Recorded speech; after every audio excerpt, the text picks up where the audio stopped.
जंगे इलाहाबाद की हलचल तेज हो गई है। लगातार उम्मीदवारों के नाम को लेकर सरगर्मियां जारी हैं, अलग अलग कयास लगाई जा रही हैं। इस बीच बड़ी खबर आपको बता दें, हरियाणा बीजेपी में हलचल तेज है। ओम प्रकाश धनखड़ के साथ गोविंद कांडा दिल्ली में मौजूद हैं। दिल्ली में पार्टी नेतृत्व के साथ गोविंद कांडा की बैठक हुई है और बैठक के बाद गोविंद कांडा का बयान सामने आया है। उनकी ओर से कहा गया कि मैंने हाईकमान के सामने चुनाव लड़ने की इच्छा जताई है। मैं इलाहाबाद के विकास के लिए काम करना चाहता हूँ। तो गोविंद कांडा प्रबल दावेदार के तौर पर देखे जा रहे हैं और खबरें तक ने आपको बताया थी कि लगभग तय हो चुका है, उनका नाम लगभग तय हो चुका है। अब भी ऐलान किया जाना बाकी है, हाईकमान की ओर से फाइनल किया जाना बाकी है। लेकिन आज की इस मुलाकात से, आज के उनके दिल्ली दौरे से लगता है कि फाइनल कर लिया गया है नाम। लेकिन ऐलान, खबरें ये भी आ रही हैं कि नवरात्रों की शुरुआत के साथ किया जा सकता है। तो गोविंद कांडा को पार्टी ज्वाइन करवाई गई और उनकी पार्टी में शामिल होते ही, उनके बीजेपी में आते ही कयास तेज हो गए कि गोविंद कांडा पर भारतीय जनता पार्टी दांव लगा सकती है गठबंधन के उम्मीदवार के तौर पर। आज अचानक उनकी ओर से सिरसा में अपने तमाम कार्यक्रम रद्द किए गए। दिल्ली वो रवाना हुई, दिल्ली मुख्यालय पहुंची। तस्वीरें आपके सामने, आपकी टीवी स्क्रीन पर फूलों का गुलदस्ता भेंट कर उनका स्वागत भी यहाँ पर किया गया है। ओम प्रकाश धनखड़ को आप देख पा रहे हैं, ओम प्रकाश धनखड़ मौजूद रखे, इनसे बैठक हुई है, मुलाकात हुई है गोविंद कांडा की। ये तस्वीरें आपके सामने मुलाकात के वक्त की। सिरसा सांसद सुनीता दुग्गल भी मौजूद थे, बाकी पार्टी पदाधिकारी भी साथ में। पार्टी प्रभारी से भी मुलाकात, पार्टी प्रदेश अध्यक्ष के साथ मुलाकात। और बड़ी बात यह कि इनकी ओर से मीडिया में कह भी दिया गया, अमूमन बीजेपी में जब तक साफ नहीं हो जाता कि तब तक किसी भी तरह की प्रतिक्रिया या पोस्ट नहीं की जाती है। लेकिन इनकी ओर से कह दिया गया है कि वो इच्छुक हैं और इस बात की जानकारी हाईकमान को भी दी गई है। क्या कुछ वो बोलेंगे, सुने। हमारे एक उपचुनाव है हरियाणा के, और उन चुनावों के, क्योंकि मैं अभी तक अध्यक्ष महोदय से और प्रभारी जी से नहीं मिला था, आज मेरी मुलाकात हुई और बहुत अच्छी मुलाकात हुई है और मैंने चुनाव लड़ने की इच्छा जाहिर की है। उन्होंने कहा जो भी रिजल्ट आएगा बड़ा अच्छा आएगा और अच्छा उन्होंने आश्वासन दिया। हमारे अध्यक्ष महोदय और प्रभारी जी बताएंगे आपको, बाकी मैंने तो उनसे इच्छा जाहिर की है चुनाव लड़ने की और उन्होंने कहा अच्छा रिजल्ट आएगा। ऐसा कुछ नहीं है, क्योंकि वहाँ जो एक मेन मुद्दा है, विकास का मुद्दा है। अभी तक इलाहाबाद का कभी विकास नहीं हुआ और एक हमारी जो समाज सेवा है, उस समाज सेवा में हमारा ज़िला हमारे साथ पूरा जुड़ा हुआ है। तो मेरे लिए कोई टफ नहीं है, बल्कि वो बहुत मेरा ज़िला मुझसे बहुत प्यार करता है और मुझे जानता है कि वो अगर आएंगे तो यहाँ भी विकास भी होगा और जो हम कहेंगे वो काम भी होगा और समाज सेवा भी होगी। तो गोविंद कांडा को आपने सुना, इनकी बात और बयान से लगता है कि नाम फाइनल हो चुका है। इलाहाबाद उपचुनाव को लेकर कांग्रेस से जुड़ी बड़ी खबर भी आप जान लीजिए। कांग्रेस नेता पवन बेनीवाल भी दिल्ली के लिए रवाना। कांग्रेस उम्मीदवार के नाम पर मंथन हो रहा है। टिकट की रेस में सबसे आगे माने जा रहे हैं बेनीवाल। सूत्रों के हवाले से खबर कि बीजेपी उम्मीदवार के ऐलान का इंतजार कर रही है कांग्रेस, और जैसे ही बीजेपी ऐलान करती है उसके बाद कांग्रेस की ओर से भी पत्ते खोल दिए जाएंगे। ये बड़ी खबर आपको बता रही है कि अब तक क्योंकि कैप्टन के नाम को लेकर, भरत सिंह बेनीवाल के नाम को लेकर, पवन बेनीवाल को लेकर चर्चाएं तेज थी। पवन बेनीवाल हालांकि सैलजा की पसंद माने जाते हैं, क्योंकि पिछले दिनों पार्टी प्रभारी विवेक बंसल पुरकुवारी सैलजा की अगुवाई में कांग्रेस में वो शामिल हुए थे।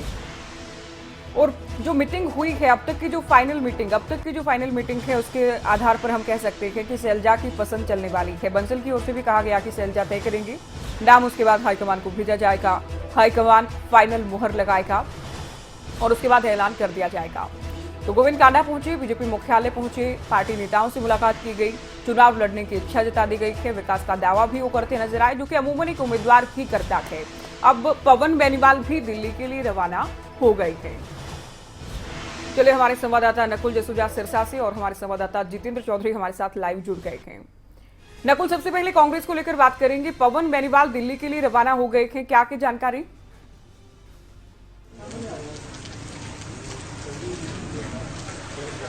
जी बिल्कुल, देखिए फिलहाल जो हमें सूचना मिली है कि अब से कुछ ही देर पहले पवन बेनीवाल दिल्ली की तरफ रवाना हुए हैं।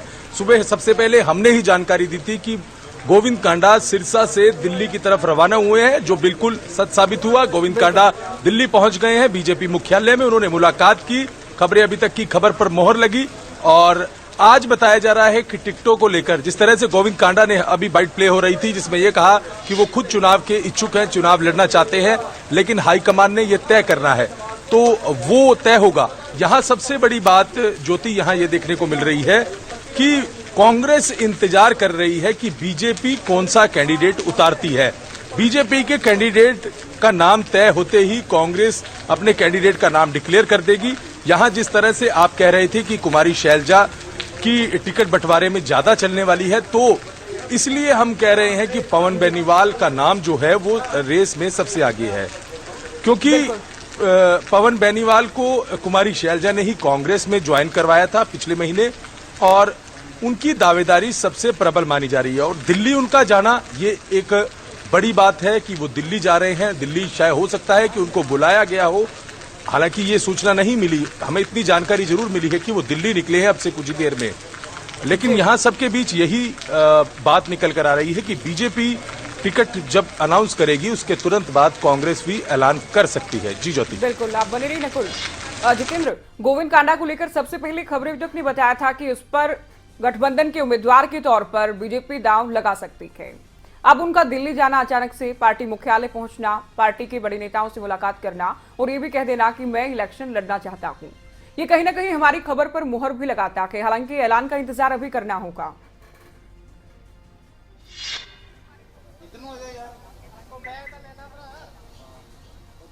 देखिए, बिल्कुल अगर बात करें जिस प्रकार से गोविंद कांडा के नाम को लेकर के 17 जो नाम थे, क्योंकि अगर हम बात करें हरियाणा भाजपा की जो चुनाव समिति की बैठक है वो चंडीगढ़ के अंदर ही भाजपा कार्यालय के अंदर हुई थी और उस बैठक में 17 नाम थे जिनको लेकर के चर्चा की गई थी, उम्मीदवारों के नाम। लेकिन एक नाम ऐसा था जिसकी उम्मीद शायद इसलिए नहीं लगाई जा रही थी क्योंकि वो लंबे समय से एक डेडिकेटेड कार्यकर्ता के तौर पर गोविंद कांडा को नहीं देखा जा रहा था। लेकिन गोविंद कांडा ने इस बैठक से ठीक कुछ ही देर पहले एक और जहां बैठक चंडीगढ़ के अंदर हो रही थी, तो वहीं सिरसा के अंदर वो भारतीय जनता पार्टी का दामन थामते नजर आ रहे थे और इसके फोटो भी कुछ देर बाद देखने के लिए मिले थे। खबरें अभी तक ने ये जानकारी अपने तमाम दर्शकों को दी थी बड़ी जिम्मेदारी के साथ सूत्रों से कि 17 नामों के अंदर भी गोविंद कांडा का नाम रखा गया है और इसी के साथ साथ चर्चा भी की गई है गोविंद कांडा के नाम को लेकर के और उनकी सदस्यता भी जो है इस बैठक से पहले ग्रहण करा दी जा चुकी है। तो इससे साफ जाहिर हो रहा था। और दूसरी तरफ जिस तरीके से गोविंद कांडा दिल्ली पहुंचे हैं और वहां पर जाकर के तमाम नेताओं से मुलाकात उनकी तरफ से की गई है, बड़े संकेत जो है इस प्रकार की एंट्री को लेकर के पहले से ही लगाए जा रहे थे। और जिस तरीके की मुलाकातें हो रही हैं, जिस तरीके से चुनावी समीकरण बन रहे हैं, उसे भी अगर हम देखें तो कहीं ना कहीं गोविंद कांडा की जो दावेदारी है गठबंधन की टिकट पर, यानी भारतीय जनता पार्टी की टिकट होगी, लेकिन गठबंधन जो है पूरे तरीके से सहयोग करके जिस प्रकार से एलानाबाद के उपचुनाव के अंदर कॉन्टेस्ट करता हुआ नजर आएगा, उसको लेकर के कह सकते हैं कि गोविंद कांडा की दावेदारी जो है वो काफी प्रबल बनती नजर आ रही है। और आज उनका दिल्ली दौरा समझेंगे, अमूमन ये होता है कि बीजेपी का जो भी उम्मीदवार होता है उसको लेकर चर्चाएं उतनी नहीं होती या खुद ब खुद तो कम से कम नहीं किया जाता, कुछ भी पोस्ट किया जाए, बयान दिया जाए। और बहुत बार तो ये भी होता है कि जिसकी चर्चा होती है उससे अलग ही कोई नाम पार्टी लेकर आती है। लेकिन आज ये बयान दे दिया जाना कि मैं इलेक्शन लड़ना चाहता हूं और विकास करूंगा, तो क्या ये पार्टी नेताओं को, वहां के पार्टी कार्यकर्ताओं और इलाहाबाद की जनता को संदेश दे दिया गया है अभी से कांडा की ओर से?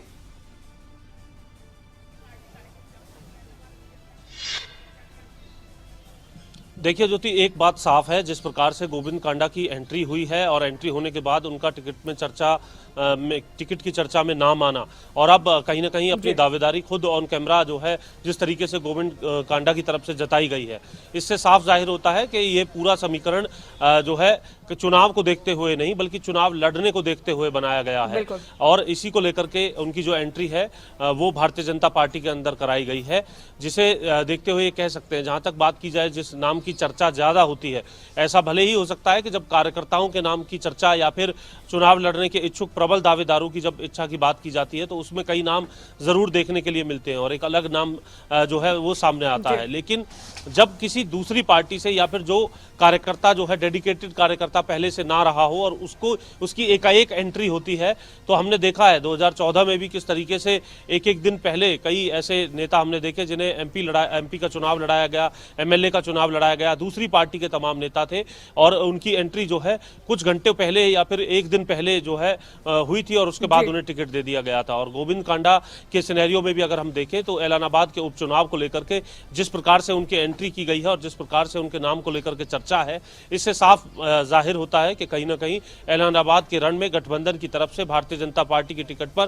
गोविंद कांडा को सामने लाया जा सकता है। वहीं अगर हम कांग्रेस की बात करते हैं तो कांग्रेस में भी जिस तरीके से पवन बेनीवाल भारतीय जनता पार्टी के साथ रहे और उसकी टिकट पर चुनाव भी लड़ा और कहीं ना कहीं ऐलानाबाद के अंदर अगर हम बात करें अभय चौटाला के साथ जिस प्रकार का उनका कॉन्टेस्ट रहा, किस प्रकार से उसका मार्जिन रहा, लेकिन उसके बाद उन्होंने भाजपा से किनारा करते हुए कांग्रेस का दामन जिस तरीके से थामा है, वहां पवन बेनीवाल के नाम को लेकर के भी कांग्रेस के अंदर इसी प्रकार की चर्चाएं प्रबल है। लेकिन कांग्रेस में जो आपसी सिरफुटव्वल है, पवन बेनीवाल की एंट्री कौन से खेमे से हुई है, कौन से नेता उन्हें आगे रख रहे हैं या क्या सभी नेता इस पक्ष में हैं, ये तमाम बातें जो हैं वो काफ़ी निर्भर करती हैं।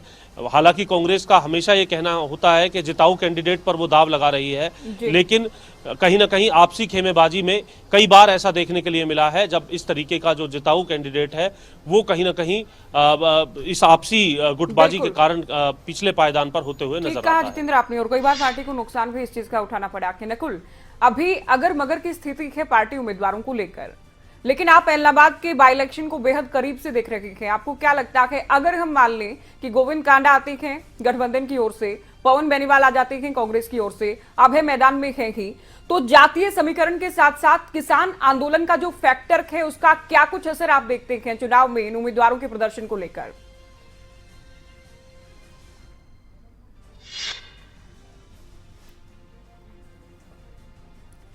फैक्टर इस पूरे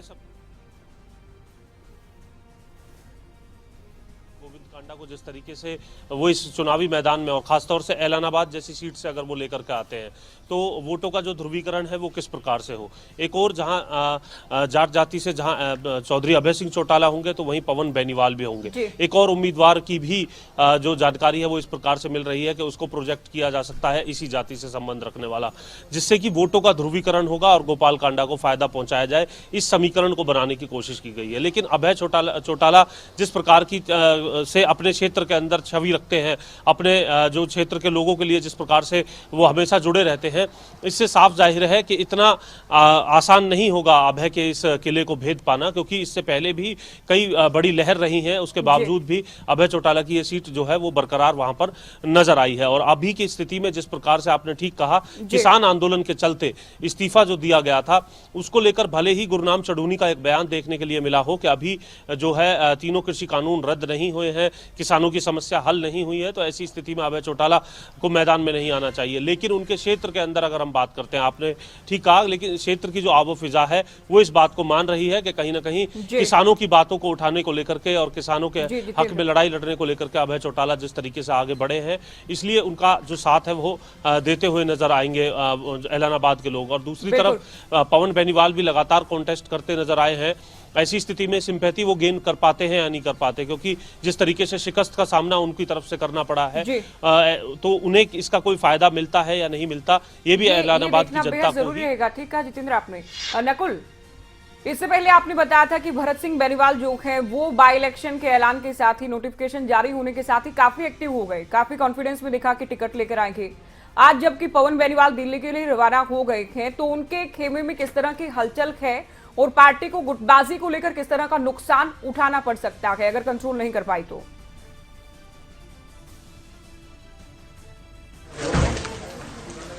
देखिए, बिल्कुल अगर उनके खेमे की बात की जाए तो कल हमें यह सूचना मिली थी कि भरत सिंह बेनीवाल भी कल दिल्ली में है, वो भी टिकट की ट्राई कर रहे हैं, उनकी तरफ से भी टिकट को लेकर पूरी कोशिश की जा रही है। लेकिन यहाँ बिल्कुल एक बात आपकी ठीक बताई जा रही है ज्योति, आप कह रहे हो, जो आपने सवाल किया कि गुटबाजी का सामना करना पड़ सकता है, क्योंकि भरत सिंह बेनीवाल का भी उस इलाके में बहुत बड़ा जनाधार है।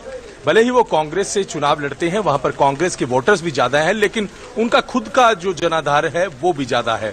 तो पार्टी के लिए सबसे बड़ी चुनौती ये होगी, क्योंकि अभी कुछ समय पहले ही पवन बेनीवाल बीजेपी छोड़ के कांग्रेस में शामिल होते हैं। अगर उन्हें टिकट दी जाती है तो कहीं ना कहीं भरत सिंह बेनीवाल खेमा जो है वो निराश होगा। अगर वो निराश होता है तो इसका लॉस सीधा सीधा कांग्रेस को जाएगा। तो ये कांग्रेस के लिए बड़ी चुनौती है। लेकिन बताया जा रहा है कि कांग्रेस की तरफ से ये कहा गया है कि किसी को भी टिकट मिले उसकी सपोर्ट आपको करनी पड़ेगी, जो हमारी जानकारी मिली है। भले ही दोनों प्रत्याशी हों। हालांकि अब माफ कीजिएगा, भरत सिंह बेनीवाल ने पिछले दिनों मीडिया को जब जानकारी दी तो उन्होंने ये कह दिया था कि मेरी टिकट बिल्कुल पक्की है और मैं यहां से टिकट लेकर ही हल्के में वापस आऊंगा। उन्होंने कार्यक्रम भी किए, इलाहाबाद में भी कार्यक्रम किए, नाथुसरी चोपटा इलाके में भी कार्यक्रम किए और एक शक्ति प्रदर्शन भी उनकी तरफ से किया गया। लेकिन कांग्रेस कहीं ना कहीं, जो हमारे सोर्सेज बता रहे हैं कि इस रेस में पवन बेनीवाल जो है वो आगे हैं, क्योंकि 2 चुनाव वो पहले लड़ चुके हैं और बहुत कम मार्जिन से कहेंगे वो चुनाव हारे हैं।